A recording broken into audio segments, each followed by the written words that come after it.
The first words spoken to him were not a greeting. "You don't belong here." They were said quietly, almost politely, in the summer of 1946, just outside the town square. No shouting, no anger, just a statement delivered with the confidence of someone defending an established order. Jakob Adler stood still, holding a worn leather suitcase that had survived more boarders than he could remember. He was 41 years old. He had survived the camps, the marches, the paperwork, the waiting. He had returned to the town where he was born, believing that return itself was a kind of ending. It wasn't. The man who spoke to him was familiar. Jakob recognized the shape of his face instantly, even though time had softened it. They had gone to school together. They had shared a desk once. Now the man avoided Jakob's eyes, as if eye contact might make the sentence heavier than intended. Around them, life continued. A woman crossed the square carrying bread. Children ran past, laughing. A cart rattled over stones Jakob remembered by feel, not sight. The town looked intact, too intact, as if the war had been something that happened nearby, but not here. Jakob had imagined many versions of this moment. Silence, tears, questions, even anger. He had not imagined normality reinforced by rejection. He took a step forward, unsure whether the sentence had been directed at him personally or at the disruption he represented. The man shifted his weight, blocking the path, without touching him. The gesture was small, almost courteous. "You should move on. People have rebuilt." Rebuilt. Jakob felt the words settle in his chest with unfamiliar weight. Rebuilt implied foundations, continuity. It implied that what had existed before was considered replaceable. This story is not about surviving the camps. It is about what happens when survival collides with a world that has already decided how the story should end. Jakob walked anyway. Each step through the town sharpened his awareness. Doors that closed a fraction too early. Conversations that paused, then resumed without him. A shop window displaying goods that had once belonged to families who no longer existed in public memory. No signs of damage, no plaques, no empty spaces marked for absence. At the municipal office, the clerk flipped through records quickly, efficiently. "Yes," she said, "the Adler residence was reassigned in 1942. "And my parents?" Jakob asked. She did not look up. No record of return. The stamp came down hard, final. Outside, Jakob sat on the edge of the fountain and watched water move endlessly back into itself. He opened his suitcase and removed the only object he had carried untouched through everything, a small photograph creased at the corners, showing his family in this very square years before. They were smiling. They belonged. Jakob folded the photograph carefully and understood the truth he had been avoiding since stepping off the train. Returning was not the end of the war. For this town, it was the beginning of a negotiation, and Jakob was about to learn exactly how far they were willing to go to protect the version of the past they had chosen to keep. Jakob stayed because leaving would have confirmed their logic. The town moved as if it had practiced this moment. People did not confront him, they adjusted around him. Neighbors altered routines. Shopkeepers kept exchanges brief. Familiar faces registered his presence and then reorganized themselves to minimize it. Forgetting, Jakob realized, was not absence of memory, it was choreography. Before the war, this place had been intimate to the point of intrusion. Everyone knew everyone's habits, who woke early, who argued loudly, who sang when they worked. Jakob had grown up believing that such closeness made cruelty impossible. Now he saw the opposite truth. Intimacy made erasure easier. It reduced responsibility to silence shared by many. He tested this carefully. At the bakery, he asked about the apartment above the ovens, where his aunt had once lived. The owner's hands paused mid-motion. Flour dusted the counter like fresh snow. "That space is occupied," she said, "long-term." The emphasis did the work of a warning. Jakob nodded and paid for bread he did not need. In the evenings, he walked the perimeter of the town, letting the familiar paths argue with the present. The synagogue doors were locked but intact, not damaged, not marked, simply closed. The absence felt intentional, and a mission tidy enough to pass as neutrality. The looming shadow followed him everywhere: agreement. No one claimed ignorance, no one argued with his facts. They acknowledged his survival without acknowledging its implications. Jakob understood then that the town had not denied the past, it had agreed to manage it privately. Public memory had been deemed too disruptive. The first irreversible turn came at the registry. Jakob requested copies of birth records, residency lists, property transfers. The clerk complied, eyes down, hands steady. The files were clean, too clean. Names ended abruptly, addresses reassigned without explanation. Margins carried notes like vacant, relocated, no longer applicable. The language of inevitability did what confession would not. He found his father's name once, then a line through it. Not erased, crossed out. Jakob felt a tightening behind his eyes that had nothing to do with tears. This was not chaos, it was editing. The town had rewritten continuity to survive itself. Acknowledgement would require accounting for who benefited from absence, and benefit had become embedded. He left the office with copies folded into his coat and a new clarity settling in. Survival had taught him to keep his head down. Return demanded the opposite skill: precision. That night, Jakob laid the documents beside the photograph on his narrow bed. Together they formed a contradiction the town could not reconcile without choosing. He understood the risk immediately. Speaking would fracture calm. Silence would finalize erasure. He slept poorly, waking to the same sentence repeated in different voices. "You don't belong here." By morning, Jakob knew the truth he could no longer avoid. If belonging required agreeing to forget, then forgetting was the price of admission, and Jakob was not prepared to pay it. Jakob learned quickly that memory was tolerated only when it stayed abstract. People were willing to speak about the war in general terms: shortages, fear, uncertainty. They spoke as if the years had been a natural disaster, unfortunate, disruptive, nobody's fault. But when Jakob mentioned names, the air changed. Specifics created edges. Edges demanded responsibility. The micro-twist came from someone who should not have mattered.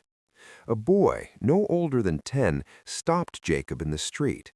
He stared openly, without caution, without training. "My mother says you're back from somewhere bad," the boy said. "Is that true?" Jakob nodded. "Why did you come back?" the question asked. The question landed harder than any adult's silence. Jakob had no answer that fit a child's logic. He realized then that return, for the town, was not only inconvenient, it was confusing. It forced explanations that adults had carefully avoided giving their children. By the next day, the tone shifted. Not openly, subtly. Jakob was asked, politely, whether he planned to stay long, whether there was family elsewhere, whether it might be easier to begin again in a place without so many memories. Advice delivered as concern, pressure disguised as kindness. The first real fracture came at night. Someone knocked on his door, not hard, not threatening. When Jacob opened it, a man he did not recognize stood in the hallway, middle-aged, well-dressed, calm. "You survived, that's something." Jacob waited. "But survival doesn't entitle you to disrupt what people have rebuilt," the man continued. "You should think carefully about how visible you make yourself." It was not a threat. That was what made it dangerous. It was an instruction. After the door closed, Jacob sat on the edge of the bed and understood the rule fully for the first time. The town would not expel him by force.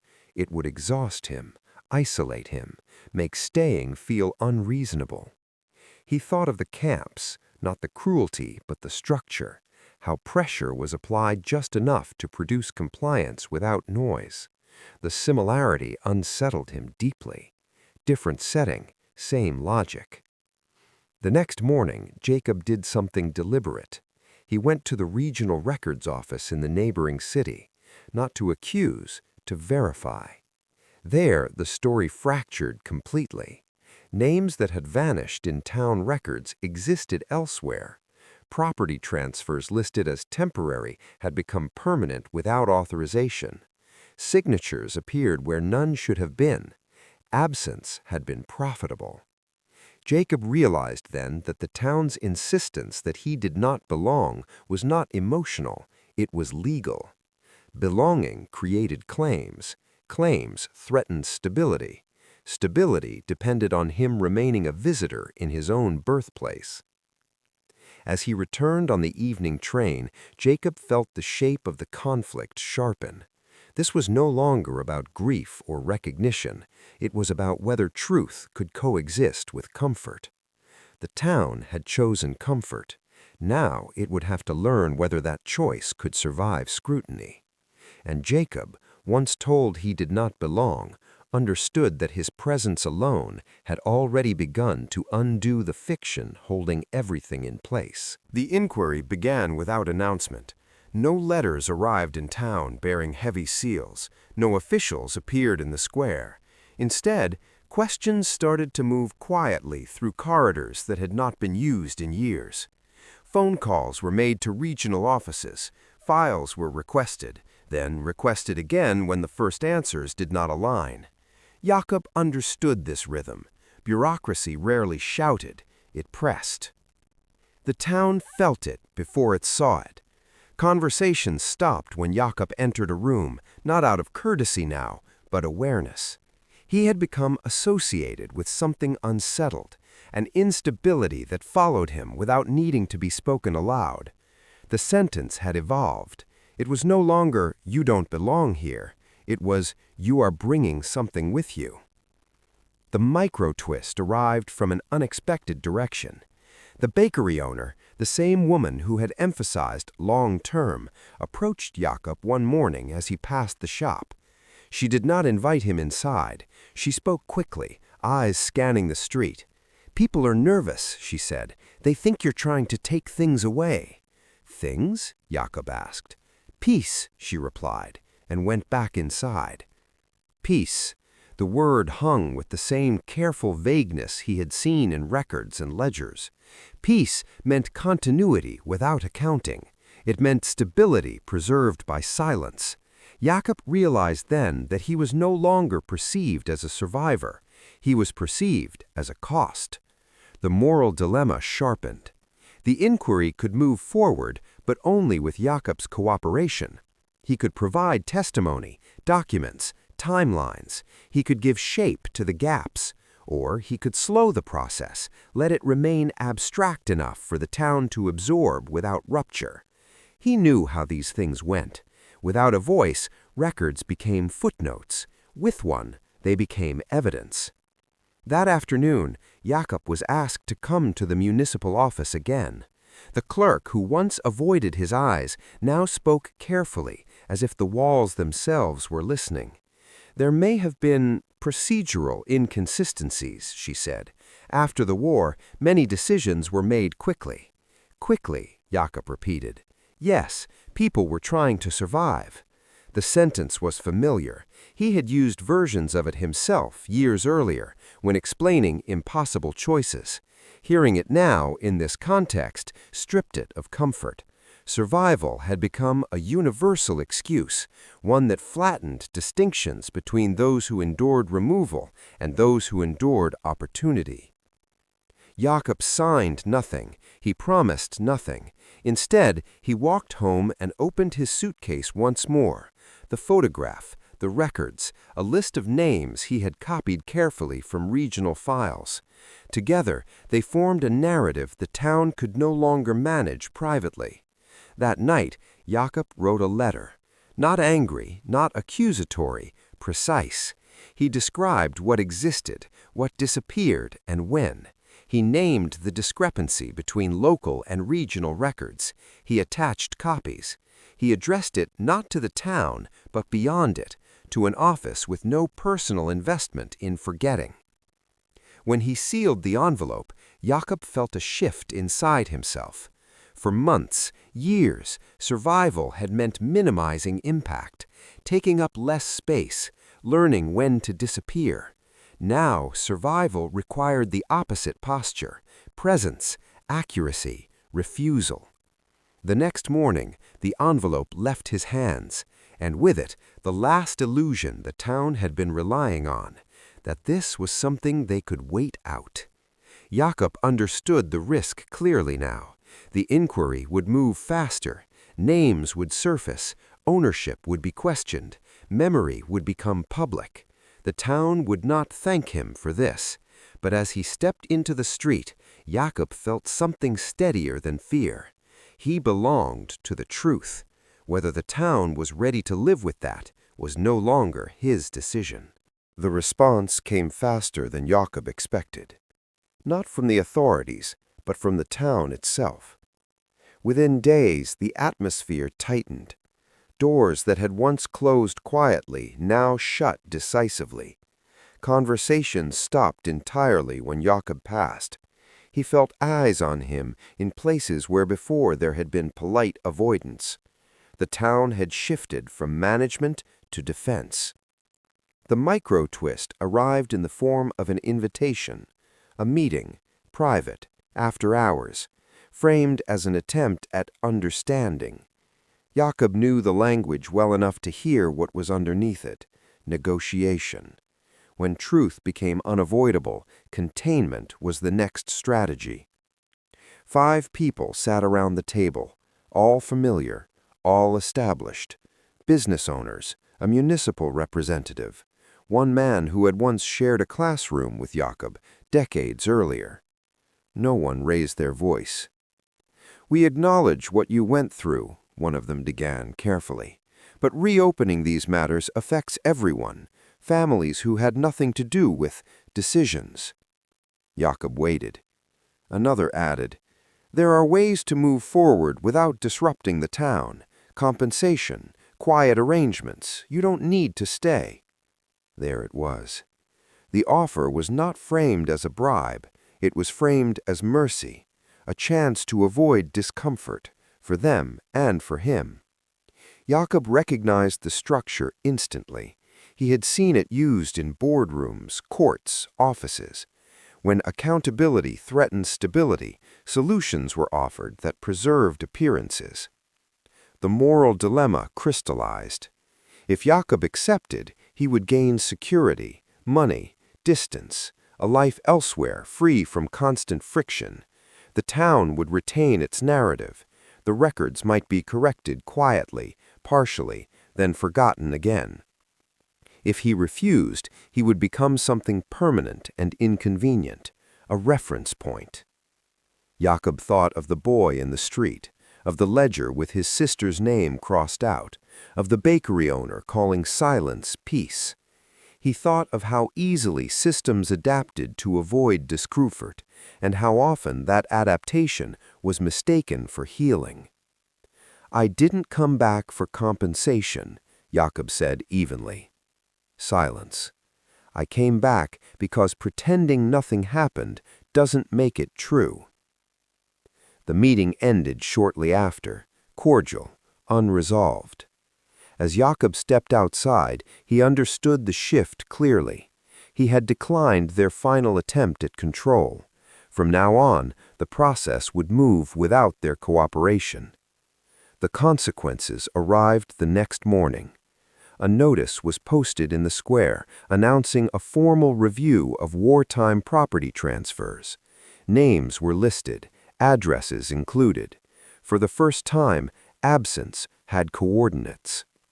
The town reacted visibly now, not with outrage, but fracture. Conversations broke into sides, old alliances strained. People began asking questions they had trained themselves not to ask. Jakob felt the weight of it settle on him. Not pride, not relief, but responsibility. He had disrupted something stable but false. The cost of that disruption would not be evenly distributed. Some would lose more than comfort. Some would lose legitimacy. That night, Jakob returned to his room and sat in the dark. He understood now that return had never been about reclaiming a place.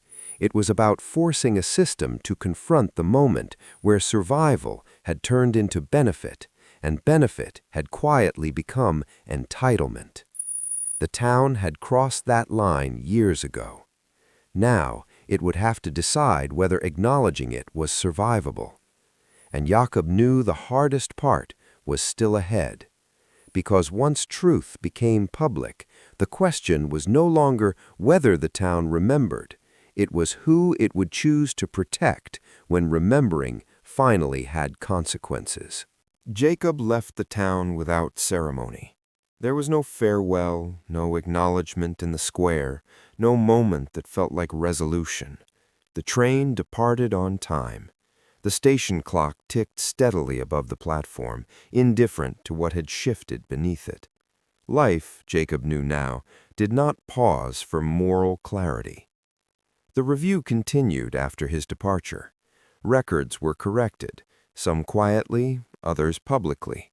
Names returned to ledgers with annotations that refused to smooth the gaps. Properties were marked with histories instead of silence. Nothing was undone, but something essential was altered. The town could no longer pretend its continuity had been uninterrupted. People argued, families disagreed, old explanations stopped working. Jakob heard fragments later through letters and intermediaries. Some called him disruptive, others called him necessary. No one called him welcome. He accepted that without resentment. Belonging, he had learned, was not the same as acceptance. The long echo arrived years later, in a form Jakob did not expect. A young woman wrote to him. She said she had grown up in that town. She said her school had changed its curriculum. They had begun teaching names instead of numbers, addresses instead of abstractions. One day, she said, a teacher paused mid-lesson and admitted that what they were learning had been deliberately omitted for decades. My parents didn't know how to explain it, the woman wrote, but now they have to try. Jakob read the letter twice. He understood then that return had never been about forcing people to feel guilt. Guilt could be avoided, rationalized, passed down in diluted forms. What could not be avoided was accuracy. Once introduced, it resisted removal. Jakob did not rebuild his life around what he had lost. He built it around what he had interrupted. He spoke rarely about the town, and when he did, he avoided drama. He described systems, language, incentives, how forgetting became collaborative, how normality could be used as camouflage. People listened more closely than he expected. Perhaps the distance made it easier. In his final years, Jakob kept the photograph on his desk, not as proof, not as accusation, but as orientation, a reminder of where truth began before it became inconvenient. He never returned. He didn't need to. The town would carry the discomfort of memory now, passed from conversation to conversation, from classroom to ledger, from silence into speech.